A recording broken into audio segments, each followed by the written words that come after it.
Welcome to Leaders Lead Podcast. Are you ready to conquer your challenges and achieve greatness? Join us as we dive into inspirational stories of industry leaders who have overcome adversity and reached new heights. Get ready for electrifying insights and captivating conversations that will ignite your passions for success. This is your go-to show for empowerment, growth, and leadership. Buckle up. Leaders Lead Podcast is here to take you on a transformational ride.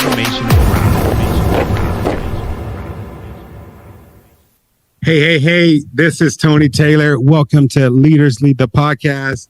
I am super excited. Today we have Professor Rebecca Chamberlain. I am so inspired by Rebecca. She is my teacher, my mentor, and she is actually the first professor that we've had on the show. From the very first moment, as I sat down in class, I noticed that there was something different about this teacher. And every week, the weeks that I come, I'm here pretty often, but I have missed a couple classes, but every week I go home and I tell my wife, I tell my kids, you would not believe what I learned in class today. And we have a family in our household right now, 4 out of 4, we're all students. And I am the envy of every student in our house because I actually have something good to say about my professor. Was that a good intro? Thank you. That was great. Thank you so much. No, I asked because my teacher is a storyteller. What's your story? Oh my gosh. Well, part of what draws me into teaching is that idea of curiosity. And I'm always interested in who are you? Where do you come from? What do you want to do? How can I help? And finding students, helping them figure out what do I want to do? How do I do it? And what difference can I make? And so that's the foundation of all of our teaching and all of our work and figuring out how to launch our lives and integrate our academic curiosity and the discipline into the work that we want to do. And the big part of that is just really zoning in on what is our work and how do we find it and how do we discern in this world of all kinds of opportunities and things that people want us to do.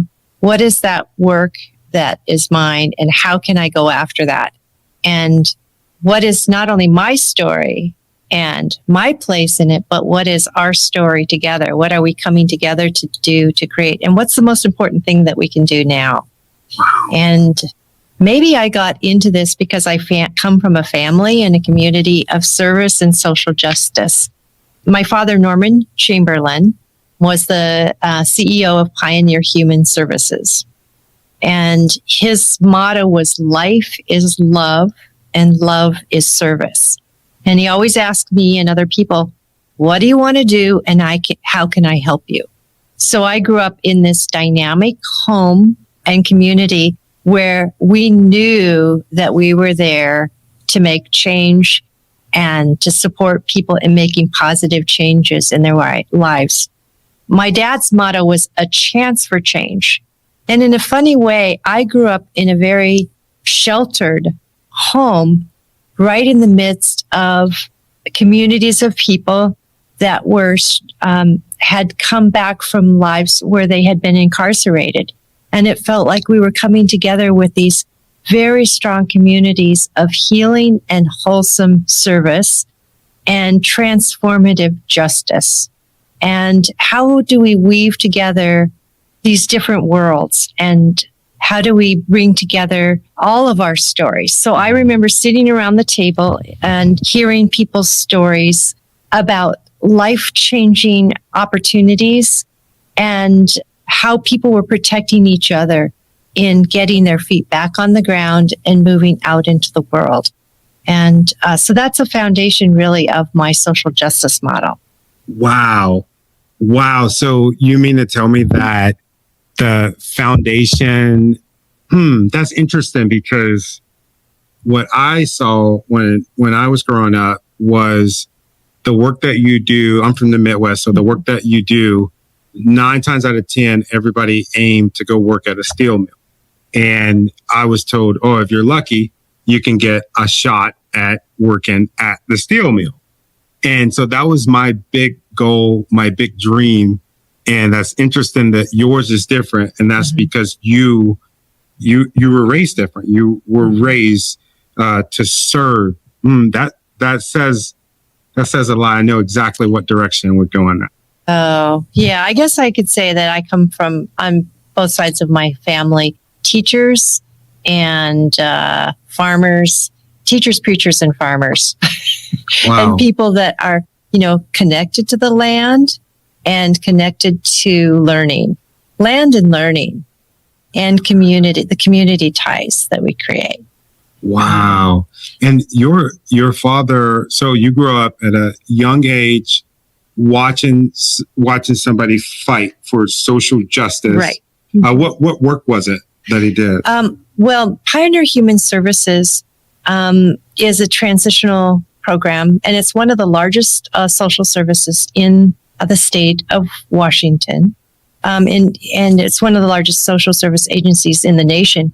But it's an organization where people that have been incarcerated support each other and network and get job training and move back into the community and become grounded and reestablish their lives. So it has a tremendous history and a tremendous legacy. Wow. And I'm really proud of that social justice work and that social justice model. But it's only part of what I come into the world to do, because my dad was about empowering people through story and oratory and human potential, and really thinking about how our communities through all of society, how are we giving back? And if we're giving back, how does that serve the whole? That was really his big mission, and giving everybody a chance for change. And if you deny opportunity to anyone, you're denying opportunity to all of us. I called up this salmon model. We're all in this river together, and we're all fertilizing and supporting each other's work and lives. But then my work was really in literature and language and the arts. And so I'm interested in myth and language and meaning and the relationship between the human imagination and the natural world. So my own work wasn't necessarily based in moving into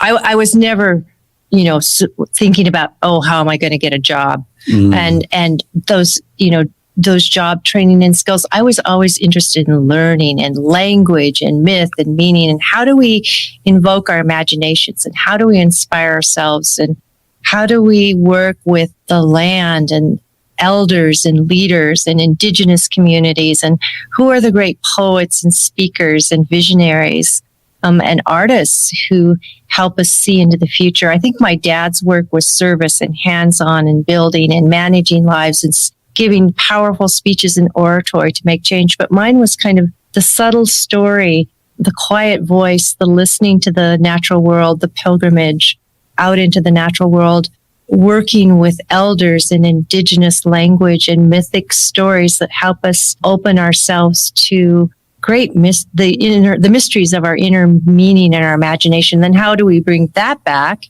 into the world to support and inspire our lives?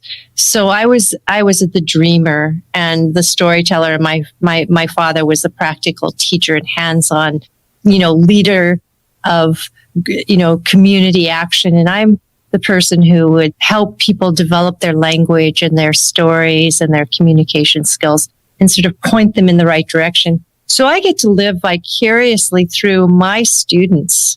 They come into programs and they practice their language, and they figure out their leadership style and skills.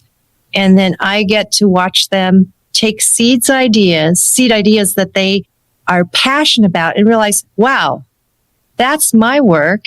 And I get to give them a nudge here and there, and they support each other. And we then, as communities, work to go out and make those dreams a reality and follow those passions or those seeds ideas into the world. And it's really exciting, because the successes that people come back to, I can't claim any of that, but I get to live vicariously through my student success. Yeah. So my students are the makers and the shapers. That must make you feel really proud in having students come back, tell their stories and say, hey, I started this company that's now worth, and I'm just throwing the number out there. I think, I might have heard it in one of the speakers that we had. Yeah. Our company's worth, we're going to make 55 million next year. I heard somebody say that. Like, how does that make you feel? Well, and knowing that they're doing good work. They are doing such great work, and knowing the journey of where they began and how they started and the obstacles that they faced to get there. And then how, by following serendipity and continually checking in, what am I doing? How did I do it? And what difference does it make? You know, what am I doing? What do I want to do? And how did I do it? And what difference did it make? And that really comes, that mantra, really refocusing and pushing one's skills out in the world, really comes from the foundation here of our Indigenous Studies faculty. Mary Ellen Hilaire and her sister Pauline Hilaire from the Lummi tribe would ask their students this question, you know, what do you want to do? How are you doing it? And what difference does it make? And they would also ask, Mary Ellen Hilaire used to tell students, do what you love and the work will follow. What's your passion? Do that and then the work will follow. So we have, 50 years here at Evergreen and such an unusual community because based in a very progressive academic lineage and a very strong Indigenous studies model. And I feel really proud and honored to be part of such a dynamic learning community that from the very beginning integrated these different streams. And I'm also thinking of Joy Hardiman, who worked up at the Tacoma campus and just brings in a really strong academic, creative, and social justice model also around storytelling and finding one's passion and work in the world. And she always said, what do you love and how do you want to find your meaning through that? And she would always, her mantra was inclusivity, reciprocity, and respect. And that's how to generate that cohort, really, community of people that are working and thriving together. And so to me, studying a subject, learning these skills is really important. But what do we each come into our academic work to do? What's our personal goals? What's our personal expectations and ambitions? And then how do we mesh that with this particular community? And what's that group doing? So rather than being competitive, how are we collaborative and moving our work and our ideas forward? Well, there's a certain amount of friendly competition in that. But really, how are we synergizing and moving our ideas and work forward? And then in a world of endless challenges and endless opportunities, how do we really discern and focus on what's the most important thing that I have and that I can offer and that I can do next? Wow. For our listeners, I hope that you are taking notes. That is so good. And the reason why it's good, because I've seen the emails, the text messages, the DMs that you all leave me. And a lot of you are wondering, what do you do now? Either you were at the point where I was at to where I was working as a vice president, 6-figure salary, freaking nice foreign car. You would think that I was happy in the work that I was doing. I wasn't happy at all. I was miserable. I didn't have joy in my life because I wasn't actually doing the work that was going to serve other people. And so what I'm kind of getting from this, and correct me if I'm wrong, the work that we do is meaninless if we're not serving other people. That's what I got from what I'm getting. Is that a good? Well, again, I'm going to go back to my dad's motto, life is love and love is service. And so when we're living our passion, we know who we are and why we're here. We're connected to that spark of life and service to our time, our age, our community, our planet. We're bringing that we're rejuvenating ourselves, because we can get so burned out if we're chasing dreams and everybody else's dreams and expectations. So if we're connected with that real spark of our own purpose and our own connection to, I would say, the natural world and to the cosmos, who am I? Why am I here? What difference does it make? If we have that connection and we're bringing that into our lives and bringing that into our communities and recognizing, what is it that I'm called to do? What are my gifts? Am I of service? Am I a healer or a tender or a mender? Mm-hmm. Am I a builder or a maker or a shaper? Am I a visionary and a thinker? And am I dreaming where we need to go and carrying people forward with that? Am I a rememberer? Am I recalling the past and reminding people of where we come from and what we do? And how do we integrate our intellectual and our creative and our intuitive and our practical natures to bring our work? And what Takshabla by Hilbert, one of our Salish elders who spoke the Lushootseed language, she said, your sweet Olit Uyayus, your destined work, how do you bring that into the world?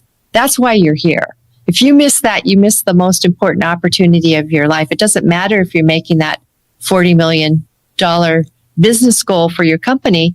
If you're doing your work and you get there, that's a really great side effect. But if all of your work is about the achievement, then you're going for the carrot on the stick and you'll never grab it. And you're also easier for other people to manipulate, with the carrots on the stick and with the carrots and the stick. People can come up behind you. And so if you're really checking in, then you have that foundation and that stability. And it's like Marshall Gantz talks about.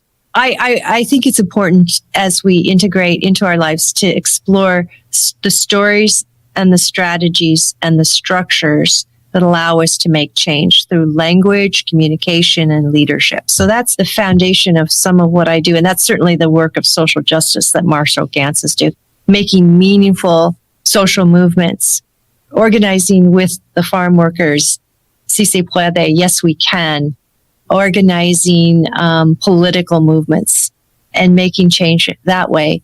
And so he has a really dynamic, active, goal-setting model that we can all work with and work from. And my little part of that is just making sure that the language and the stories and the communication that we do is really clear and focused, and that people are really checking in on, in this world of opportunities, what is that seed of when do I need to turn left or right, say yes or no? How can I tell the right story at the right time in the right way with the most impact?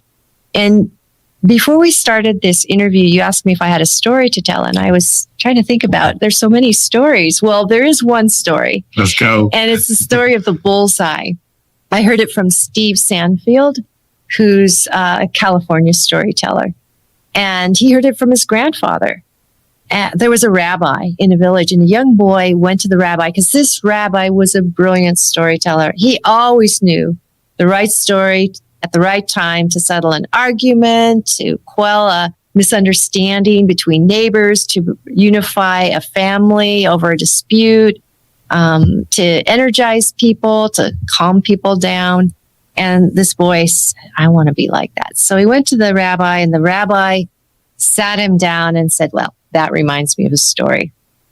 In Russia, there was a great leader, and his passion was archery. So he went around the entire world and learned to be a great archer. And when he came back home after years of study, he was riding through the fields, and he noticed that there was a barn, and there were 15 different bullseye, each with an arrow dead center. And he was wondering, well, this is something. Who's been practicing archery in my own neighborhood, in my own country, and they're better than I am. I can't do that, that perfection. So he said, go find who this is. And they brought him a young 12-year-old boy. And the young boy came up and shaking and cowering, and the Tsar got down off of his horse and he said to this young child, "How did you do that? You're a great archer." And the little boy said, "Oh, it's easy." And he took an arrow, shot it, and as he shot it, he shut his eyes, and the arrow sailed into the barn, and then the boy went up and painted the bullseye around it.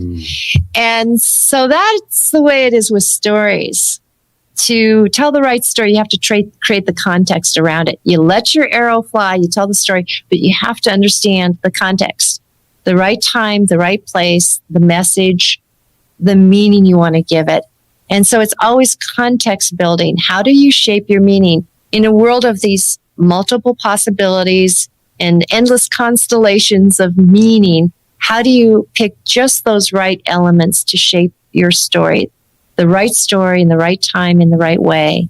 And with any of our language or communication or leadership goals, how is it that we find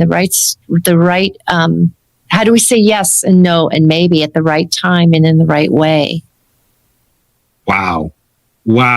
That made me think of so many different angles. I remember when I first got into being an entrepreneur, and I would say my first year and a half was listening to stories that I did not need to be listening to.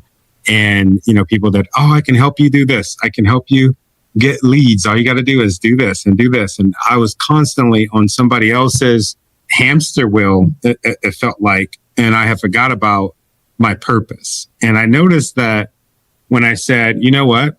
I'm just going to do the work. I'm going to do the work. I'm going to put my head down and I'm going to focus on the work that I need to do. Then I'll be ready." And that's what, when you earlier today in class, you said, you gave us the quote, you do the work and the job. You do the job. You do the work and the job will come. And the job will come. And it's like art, right? With quotes, it's like art. And that's why I asked the question, did that mean the work inside of yourself? Because that was the way that it hit me initially, because I thought about the work that I had to do for myself. My main thing that I do as a business is I help people master their fear of public speaking. And the reason I started doing that is because I had to do that work on myself. I had a huge fear of it. And then I realized that that was the way that I could serve people, was doing that. Mm-hmm. So it was very painstaking for me to do it. And then I started doing that work on myself and then with other people. And now it's a job. Right. And when you said that, it was like the hairs like on my arm literally stood up, and I was just like, oh my God. That's kind of going to be the theme today for the show, because I see a lot of people looking at the job first, and then they wait until later on in their life and they're like, okay, what is my work? Right. It's really interesting. A lot of people, like you said, waiting till the end and then saying, oh, now I can go out and do what I love and get meaning because I'm helping other people or serving other people. What if we were able to create a world, like Sharif Abdullah says, create a world that works for all, finding ways to be caretakers and menders and begin to shape meaningful communities where we are really helping people identify that work and service ethic. So if we are finding meaning in our work and we're feeling gratified and as if we're being valued for making those contributions, that's great. And how can we support people in doing their work and doing what they love and making their contributions of service and making sure that they're not exploited and make sure that they are, reciprocated for their work, that exchange is important. And so I think that it's real, as we go out to do our work, to be enticed by the job rather than be enticed by our purpose. It's just the tail wagging the dog. It's just, you might have the same effect. You might be in the same job, but which end of the job are you on? Is the job shaking you around, or are you shaking? Are you living vibrantly through that job? Wow. what if I'm one of the listeners and they say, well, I just want to get rich. That's all I care about. So, yeah, so does everybody. Yeah. Doesn't everybody just, don't we all just wish that we were secure enough that all of our needs were taken care of so we didn't have to worry? What is that getting rich? What is that saying to you? What is the need behind I just want to get rich? What are you trying to feed? What's behind that need? I hear happiness is behind the paywall of rich. And security and being able to have choices and have autonomy to do, what you want to do. And so how can we find that without having to make being rich the goal? That's what I think. Yeah. I think that's what we're trying to figure out. Yeah. Because, like you said, that's is the dog wagging the tail, or is the tail wagging the dog? And I feel like a lot of people, that's where they get lost at, when they realize after they get the money, just like so many Hollywood stars, after they get the money, they realize that okay, what's next? Right. And what did you have to compromise in yourself? Mm-hmm. Or what did other people have to compromise for you in order to get there? Who's paying the price along the way? Somebody is. Mm-hmm. There's always a price to pay for every opportunity and for everything that we do. So who are our, how are we being allies to others, and how are others being allies to help us do this work? So in a world where we're always trying to get the deal, or the cheapest deal, or the best product for how are we making sure that the person who's offering those services and the person who's receiving the services, or, there's a reciprocity instead of, in order to thrive. And I think that we have to make sure that other people are also thriving in those exchanges. Wow. And if the floor is falling out under one of us, it starts falling out from under all of us. So we have to figure out how we create solid structures and communities where we can have, these open and mutual networks of support. Wow. And I think we want that, but there's something about the marketplace that makes it about the game and the goal, rather than the goal and entering the game of life, and realizing that we're here for our own joy, to support and serve our communities. And we're really here to enjoy this beautiful earth and the life and the gift that we have of this life, not to get to the end of it and say, oh, what am I supposed to give back now? Or, wow, I didn't get a chance to actually live it. I was so caught up in the game that I forgot, and I wasn't even able to live the life that I had the potential to live. Hey, this is Tony Taylor, the host of Leaders Lead the podcast and also the owner of speakuniversity.org. Let me tell you about our fantastic partners at Holocell Technologies. They are your one-stop shop for IT solutions. When it comes to data security, communications, and privacy, they are on top of the game. Holocell's approach is all about crafting customized white glove solutions that perfectly fit your specific software and use cases, all developed and implemented to the highest absolute standards. It's simple, folks. With Holocell Technologies, you'll get all the data and communication solutions you need without the headache. Give it up to our friends at Holocell Technologies.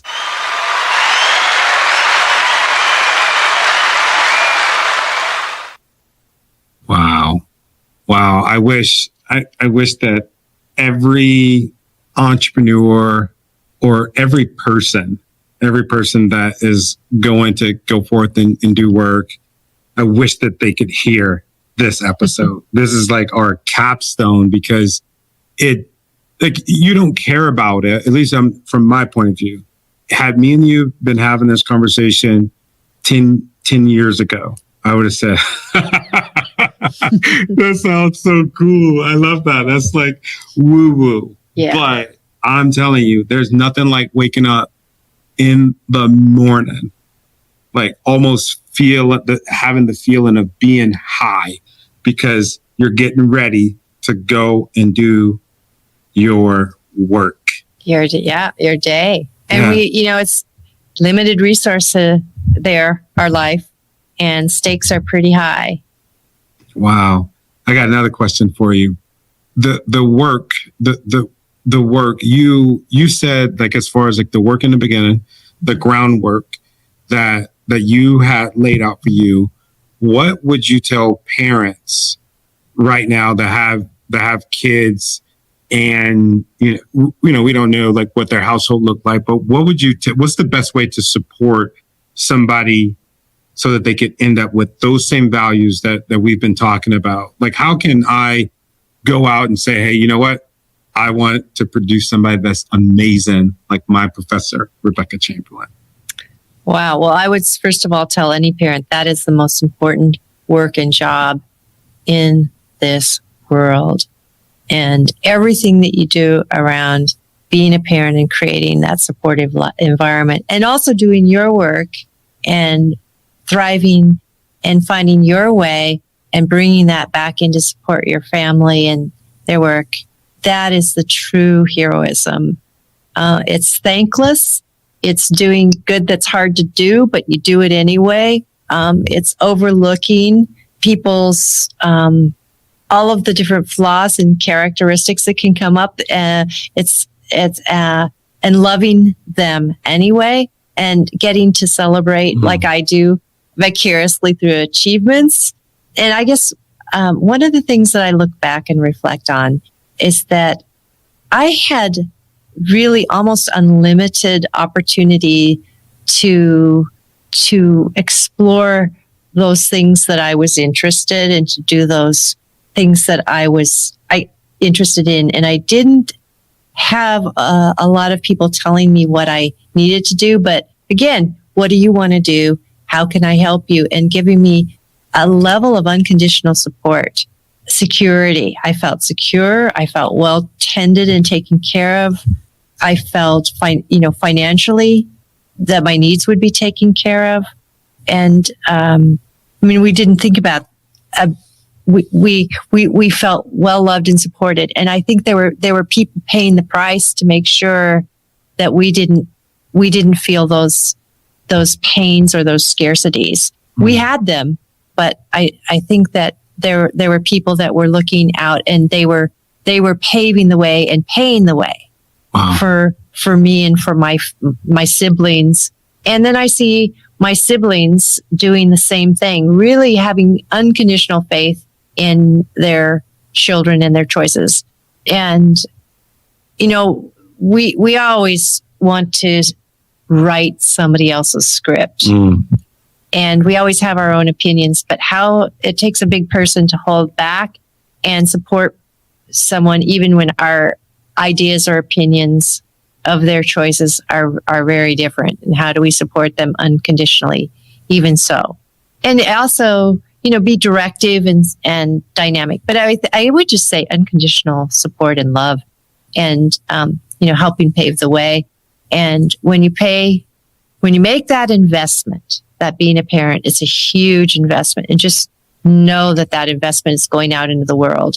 And if you're doing it for your own children, how can you help them, and how can you help see how they can do that, and how can you support other people too? So it's not always just on your family, but how can it generate an even broader ripples in the community, so that you can see many people benefited in that same unconditional giving. Wow. Life is love and love is service. I love that. What do you want to do? How can I help you? Your father said that, right? Mm-hmm. That was Norm Chamberlain, my dad. That's on his tombstone. That was his mantra. I love that. I was just thinking, for our interns, I really want the interns for my company, I really want to make it a special environment for them. And I've been thinking, how can I do that? And that quote that you just gave with your dad, it let me know that maybe that needs to be the mantra for our internship. What do you want to do? And how can I help you get there? Yeah. And another of my dad's mantras was a chance for change. Wow. And we didn't There's say a chance for change.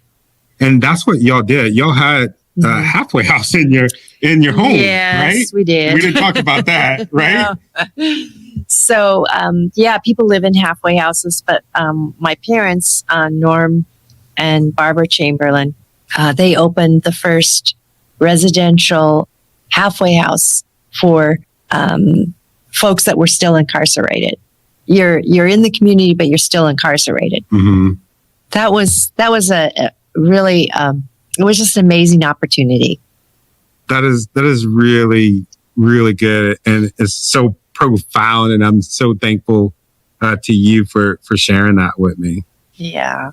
So I feel so honored and so loved by both sides of my family, and also the elders that I worked with. I started working with Vi Hilbert, who was the teacher of the Lushootseed language back in the 70s. And she was just a magnificent leader and beacon of Indigenous narrative and story, just reminding us that there are coming generations that will want and need this language. So let's not lose this. And there's generations of great and gracious elders and aunties and mothers and mentors and leaders in all of our lives and in all of our communities. And those are the ones that are the makers and the shapers. And I'm so grateful to those healers, the menders. Wow. You've been mentored by some good people. How important is mentorship for you? Oh my gosh. Mentorship is everything. I would say mentorship is everything, and leadership is just kind of a secondary outcome of mentorship. And that's really turning everything on its head. I might not ever say that again, but the mentorship means everything to young people and to the community. That's the true parenting, and that's the true leadership. If you can recognize who your mentors are and pass on their gifts to other people, that's true success. Wow. I would be nothing without the many people who gave of themselves and mentored and made opportunities available. That's amazing. That is amazing. I got one more question for you. Actually, it's a 2-part question. Legacy. I think about legacy a lot, and I often wonder from people, like just randomly, man, I wonder what they want their legacy to be. And so I was going to ask you if you could be sitting kind of like after your demise, you're sitting at your service, and they had to get it right as far as like what your legacy was or what you wanted it to be. What would you want that legacy to be?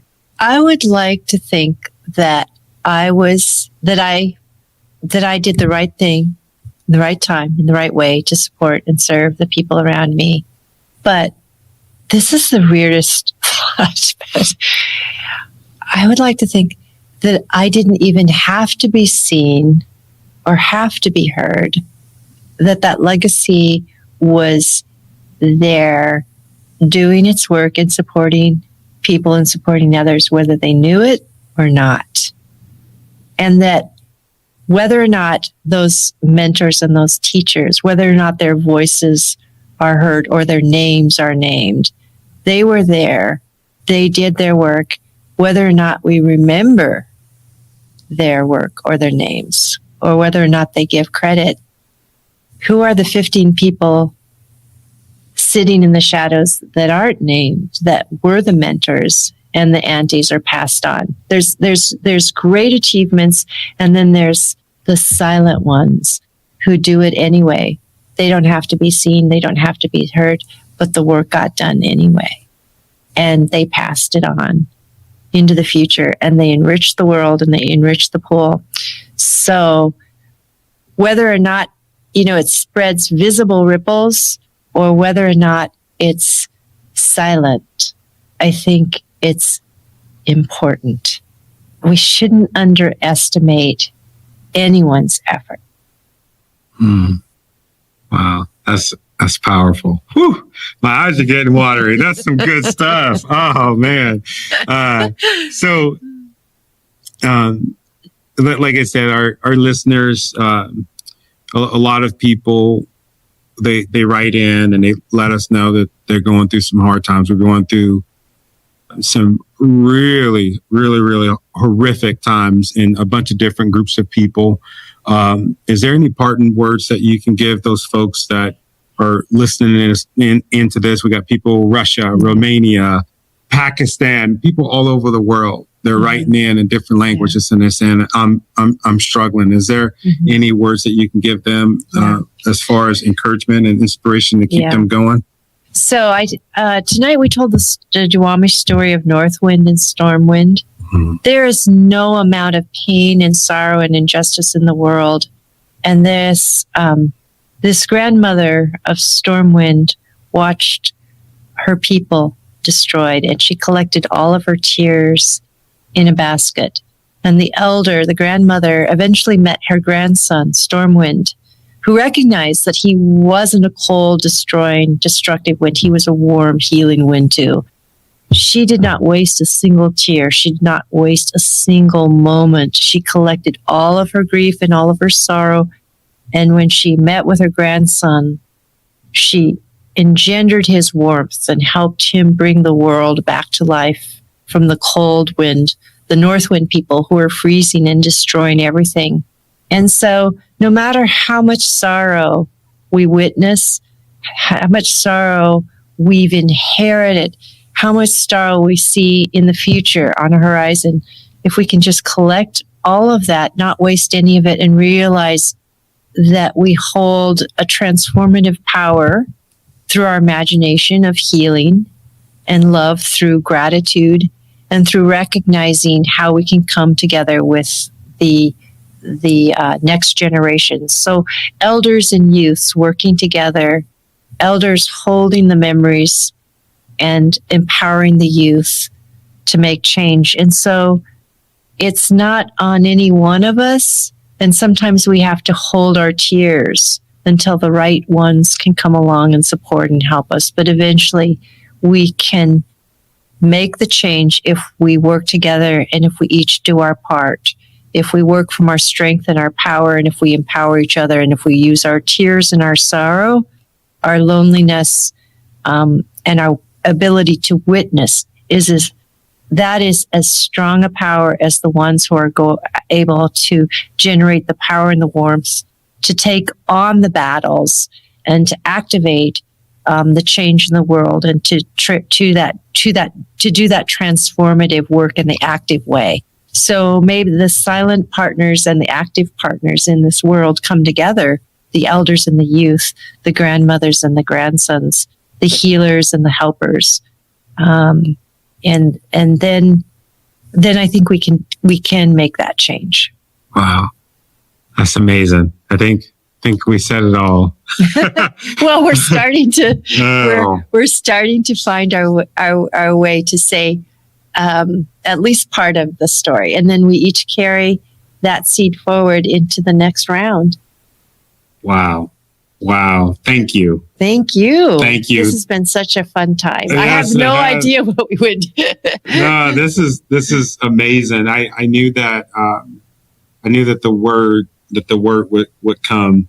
Mm-hmm. I knew it. That's why I didn't have an agenda. I was just again, I'm really inspired by you and your I've been inspired by you, the dedication and the focus and the clarity that you bring and the support that you've brought to each of your classmates. I've seen you, step in and step up and draw people out. And it's been just a delight to see your mentorship here in the class and the community. And I'm so grateful to you and your work. And thank you so much for bringing this opportunity to other people, this transformative leadership model. It's really powerful. Thank you. Great work. Thank you so much. And we are done. Thank you for allowing me to travel with you on your journey. I want to say thank you for the things that you're doing, the things that you've done, and the things that you're gonna do, because I know that you're gonna do something truly amazing. Remember, I'm here to stand by you as you chase your dreams, lead with greatness, and continue to make a difference. Don't forget to subscribe to the podcast so that you can be notified every time we drop a new episode. I'll see you next time on Leaders Lead the Podcast. Peace.